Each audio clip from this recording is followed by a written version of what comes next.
Assalamualaikum warahmatullahi wabarakatuh. Perkenalkan, nama saya Nora Ade Ramadan dengan NPM F0G023025. Nah, pada video kali ini saya akan membahas mengenai apa itu farmakologi. Lalu di sini juga akan membahas bagaimana sih aspek-aspek legal dalam farmakologi. Setelah itu, kita juga akan membahas bagaimana prinsip pemberian obat yang baik dan benar dalam farmakologi. Kemudian di sini juga akan membahas yaitu obat-obat yang lazim digunakan dalam kebidanan. Nanti obat-obat apa aja sih? Nah, nanti kita lihat. Lalu kita juga akan mempelajari bagaimana obat-obat sistem saraf pusat atau kita singkat menjadi SSP. Dan juga ada obat yang lazim seperti analgesik. Nah, untuk itu mari kita lihat bersama-sama di PPT berikut. Nah, yang pertama yaitu apa sih sebenarnya farmakologi ini? Nah, jadi farmakologi ini adalah suatu ilmu yang mempelajari mengenai obat dan cara kerjanya pada sistem biologi. Jadi farmakologi ini adalah ilmu yang mempelajari obat dan bagaimana kerjanya dalam suatu biologi tubuh kita ini. Nah, atau bisa juga disebut sebagai, ini kita lihat, bidang profesional kesehatan yang merupakan kombinasi dari ilmu kesehatan dan ilmu kimia. Kenapa dia dikatakan ilmu kimia di sini? Karena kita belajar mengenai obat. Obat ini termasuk ke dalam salah satu bahan kimia yang dimana dia mempunyai tanggung jawab memastikan efektivitas dan keamanan penggunaan obat. Jadi dia memiliki efek. Efek ini adalah obat yang kita minum atau kita gunakan tentu memiliki efek terhadap tubuh dan tentu harus memiliki keamanan dalam penggunaan obat tersebut. Oke, lanjut. Jadi farmakologi ini dia ini terbagi menjadi dua. Yang pertama itu ada farmakokinetik ya. Kemudian yang kedua nanti ada farmakodinamik. Nah, kita bahas dulu apa sih farmakokinetik. Nah, ini kita lihat sama-sama. Jadi farmakokinetik ini kalau kita lebih mudah untuk menghafalnya, dia ini ada singkatan teman-teman. Namanya itu ADME atau ADEM. Nah, dia terdiri dari apa saja? Nah, ini satu dikatakan yaitu penyerapan. Penyerapan nama lainnya di sini adalah absorpsi. Maksudnya bagaimana? Nah, absorpsi ini terjadi setelah obat masuk ke dalam tubuh dan berpindah dari pemberian ke dalam sirkulasi darah. Jadi, yang pertama adalah ketika kita minum obat itu akan mengalami yang namanya absorpsi atau penyerapan ketika dia sudah masuk ke dalam tubuh. Nah, lalu yang kedua ini dikatakan ada distribusi. Nah, distribusi ini adalah proses di mana obat itu didistribusikan ke seluruh tubuh. Jadi setelah obat yang kita minum tadi, dia setelah mengalami absorpsi, dia akan didistribusikan dengan cara ke seluruh tubuh kita. Lalu obat juga mengalami metabolisme, yang artinya melihatkan pemecahan molekul-molekul obat. Setelah obat itu didistribusi, dia juga akan mengalami pemecahan molekul. Jadi obat itu akan dipecah-pecah. Lalu ada ekskresi. Apa sih ekskresi ini? Adalah mengacu pada proses di mana tubuh itu menghilangkan. Maksudnya di sini adalah tubuh itu memperlihatkan bagaimana cara kerja obat tersebut. Misalnya ya, ada nih obat yang kalau kita minum ada efeknya seperti menimbulkan keringat. Nah, ini adalah contoh dari proses di mana obat itu bekerja. Nah, lalu yang kedua adalah saya lihat ini ada farmakodinamik.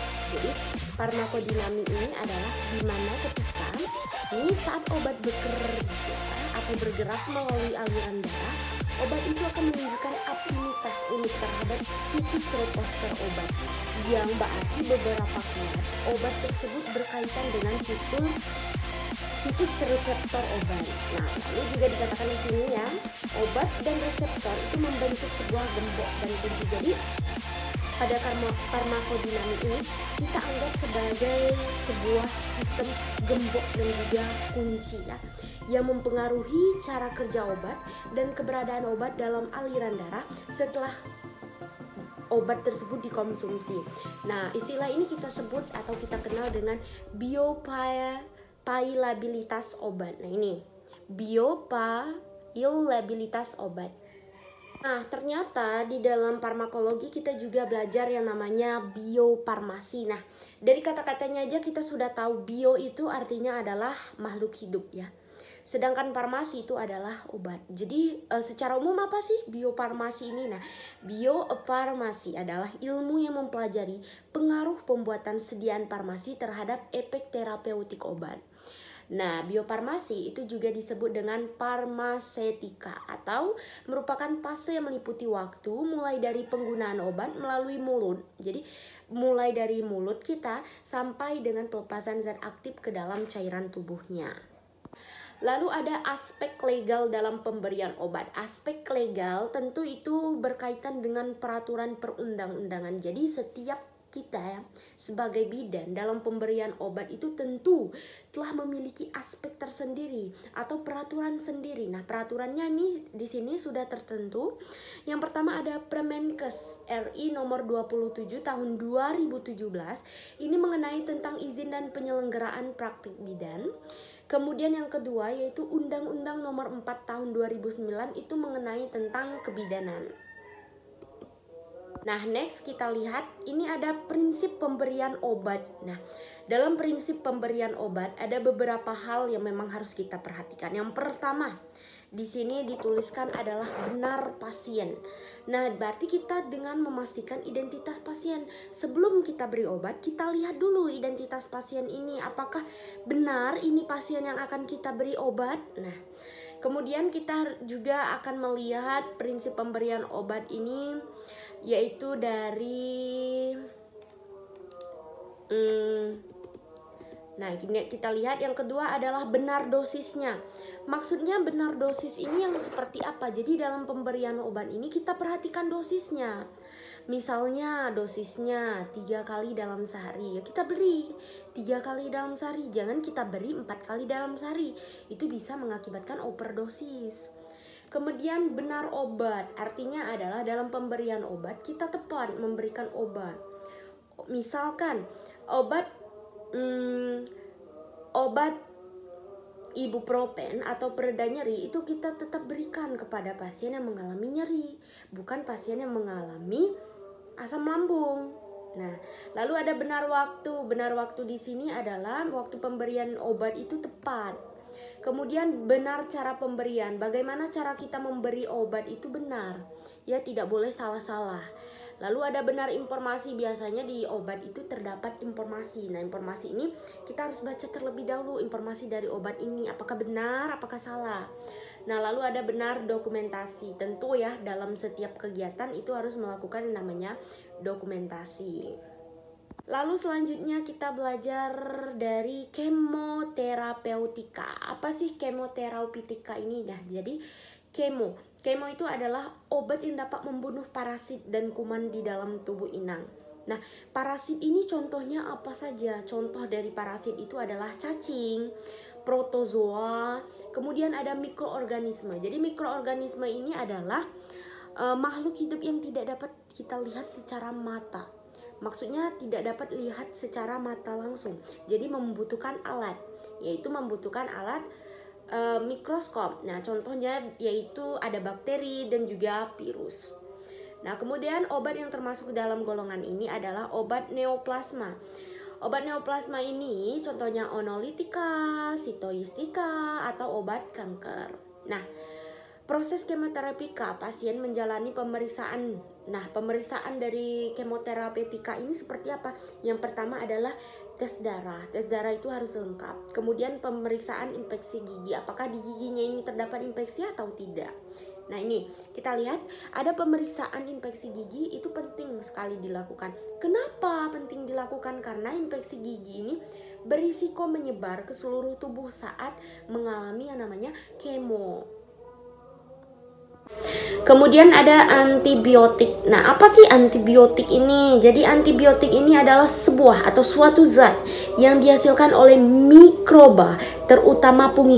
Fungi itu apa? Fungi itu jamur ya, yang dapat menghambat pertumbuhan atau membasmi jenis mikroba lain.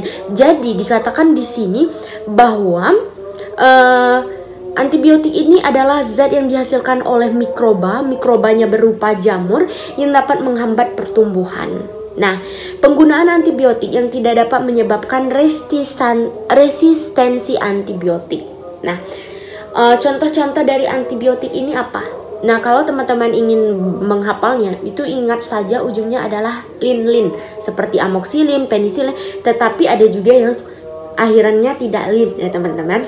Tapi rata-rata antibiotik ini gini, amoxicillin, penicillin, cephalosporin ya, tetraskilin. Nah, ini juga ada nih amiogolikosida, kemudian ada chloramphenicol, lalu ada makrolida dan juga polipeptida. Ini adalah contoh-contoh dari antibiotik. Lalu selanjutnya kita belajar atau kita masuk dari obat sistem saraf pusat atau kita singkat jadi SSP. Nah, ada analgesik. Apa sih analgesik ini? Dia bekerja pada otak untuk menghambat rasa nyeri sistematik. Jadi teman-teman harus ingat bahwa analgesik ini adalah obat pereda nyeri ya.